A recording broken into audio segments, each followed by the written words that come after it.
Salut les Mummy Cool, j'espère que vous allez bien. Je vous retrouve aujourd'hui pour aborder un sujet qui vient un peu dans la continuité de celui abordé dans la vidéo de la semaine dernière.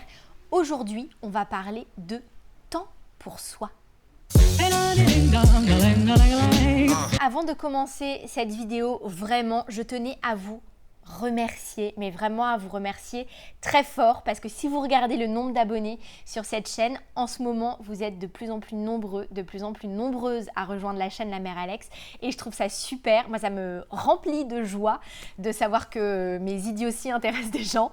Non, c'est plus sérieusement, merci vraiment d'être avec moi, de m'accompagner, de me suivre, de partager vos pensées en commentaire. Vous êtes une super communauté, vraiment, vous êtes toutes très bienveillants. J'ai la chance sur cette chaîne ou sur mes réseaux sociaux, Facebook et Instagram, La Mère Alex, de n'avoir à subir aucun bashing, aucune méchanceté entre vous. Vous êtes hyper sympas. Enfin, vraiment, je vous inonde de love parce que vous êtes très certainement la meilleure communauté des réseaux sociaux.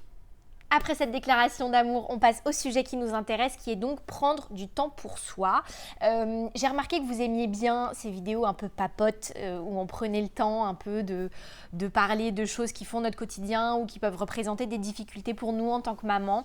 Et donc si jamais il y a d'autres sujets qui vous intéressent, dont vous auriez envie que je parle ou voilà, que vous aimeriez évoquer, n'hésitez pas à me le dire en commentaire sous cette vidéo ou sur mes réseaux sociaux, comme je vous le disais tout à l'heure, Instagram et Facebook, La Mère Alex.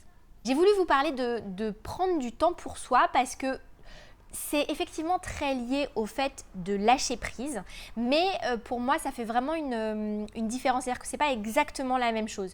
Je pense qu'on peut prendre du temps pour soi sans arriver à lâcher prise et lâcher prise sans prendre du temps pour soi. Vous voyez, je pense que et l'objectif, le goal ultime serait d'arriver à faire les deux, bien évidemment. Quand vous lâchez prise, c'est-à-dire que vous arrivez à vous libérer de sujets un peu relous, des trucs qui vous plombent ou des obligations que vous pouvez avoir, et enfin en tout cas des obligations que vous vous fixez vous-même, hein, entendons-nous. Voilà, lâcher prise, on va réussir à se libérer de tout ça. Mais est-ce qu'on arrive pour autant à prendre vraiment du vrai temps pour soi? J'en suis pas sûre. Donc c'est pour ça que je voulais vous parler de ça aujourd'hui. Il se trouve que depuis que j'ai des enfants, parce qu'avant d'avoir des enfants, prendre du temps pour moi n'était absolument pas un problème. Hein. J'y arrivais super bien. Avec mon mec, on prenait des vacances, on faisait du sport, je voyais mes copines, je sortais. Voilà. Avant les enfants, prendre du temps pour soi, c'était même pas une question. C'est-à-dire que ma vie était pour moi.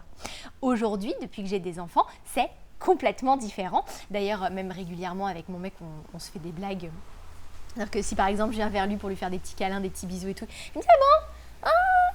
Tu m'aimes finalement, je pensais que c'était terminé, tout ça. » Et notre réponse, parce qu'évidemment on se le fait mutuellement, notre réponse systématique c'est « Non, je t'ai toujours aimé, c'est juste que maintenant je préfère dormir. » Ce sont nos petites blagues de couple, mais qui font aussi que voilà, on arrive un peu à relativiser le fait que nos enfants nous bouffent toute notre vie et toute notre énergie et que, ok, on n'arrive pas à avoir vraiment du temps de couple qualitatif et régulier, hein, mais malgré tout, on s'aime toujours et voilà, donc c'est un petit peu notre façon aussi de dédramatiser la situation.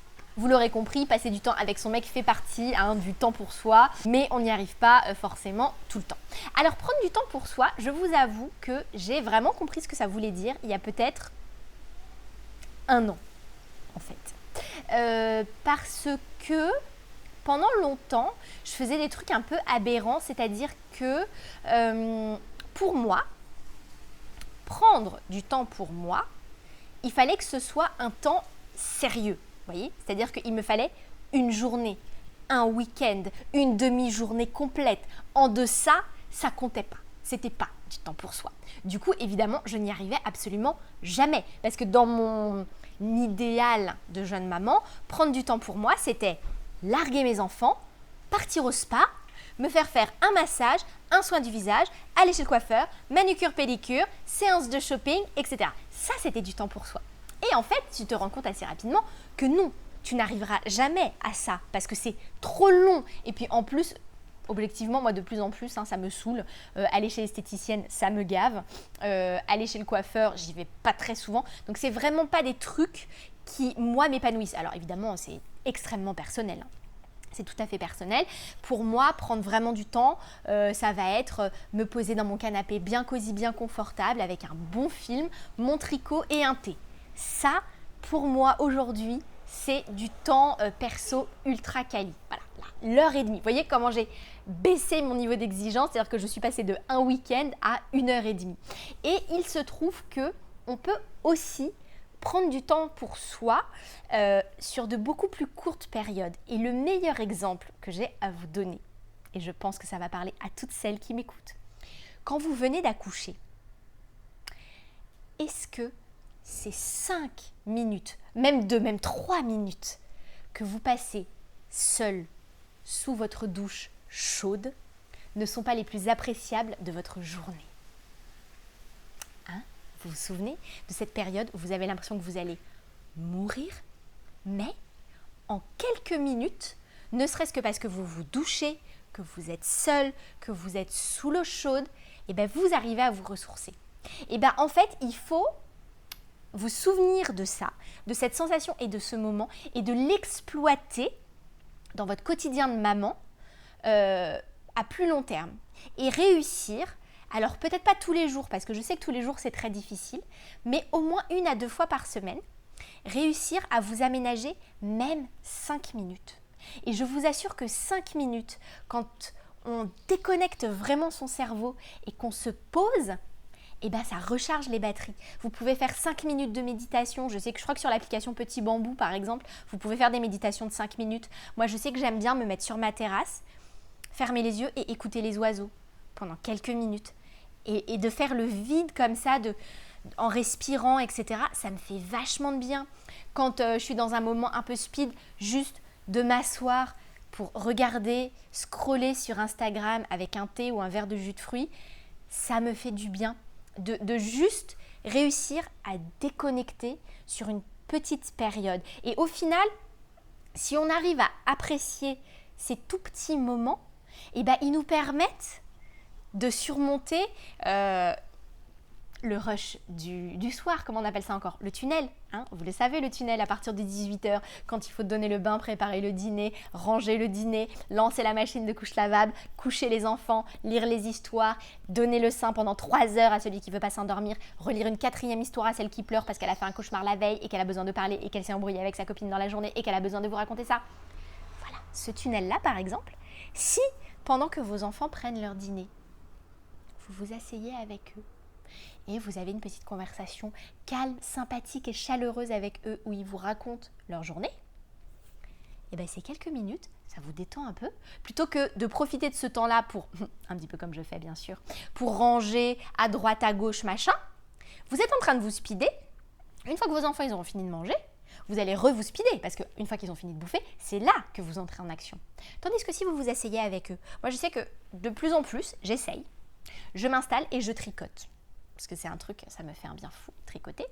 Même si je fais que 2 rangs, même si je m'arrête en plein milieu, même si je suis obligée de tout recommencer derrière, eh ben c'est pas grave. Parce que pendant ces quelques minutes que mes enfants ont passé à manger, moi, je les ai passés à reposer mon cerveau. Parce que en vrai, et ça c'est un truc que j'ai vraiment mis du temps à comprendre, prendre du temps pour soi, c'est pas uniquement se chouchouter, se bichonner, se reposer, c'est déconnecter son cerveau. C'est ça la vérité, les filles.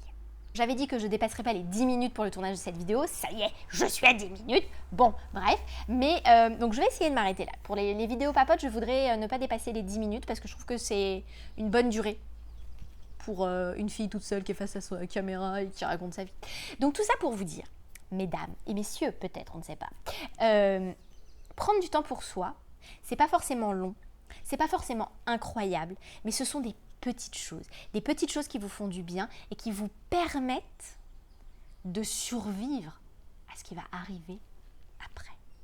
Donc si vous arrivez à prendre du temps pour vous, idéalement au quotidien bien sûr, mais on sait toutes que c'est extrêmement difficile, mais au moins 1 à 2 fois par semaine, et si en plus vous arrivez à lâcher prise,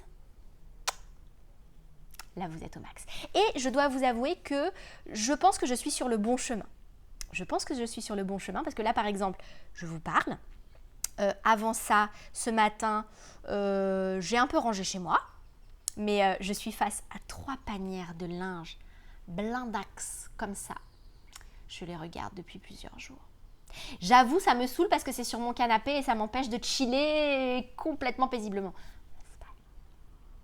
Donc j'ai lâché prise sur mon linge à plier.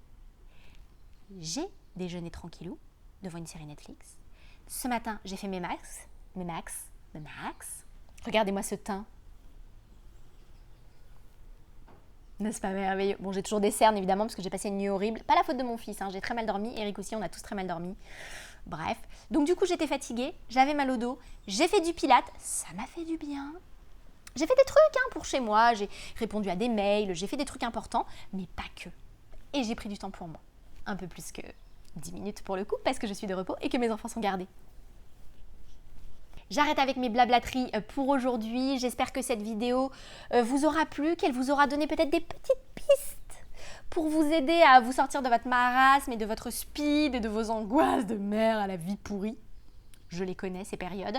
Donc voilà, si jamais ça a pu vous aider, mettez un petit pouce en l'air à cette vidéo. N'hésitez pas à vous abonner à ma chaîne si elle vous a plu, à partager votre expérience, votre ressenti, votre humeur du moment en commentaire. Vous avez le droit de venir en commentaire pour dire « Je suis saoulée, j'en ai marre, j'ai envie de me barrer de chez moi ». Vous avez le droit. Ici, on peut le faire, vous êtes chez vous. Et n'hésitez pas non plus à me rejoindre sur mes réseaux sociaux, Facebook et Instagram. Je vous fais des très très gros bisous. Je vous souhaite une très belle journée et je vous dis à la semaine prochaine pour une nouvelle vidéo. Bye.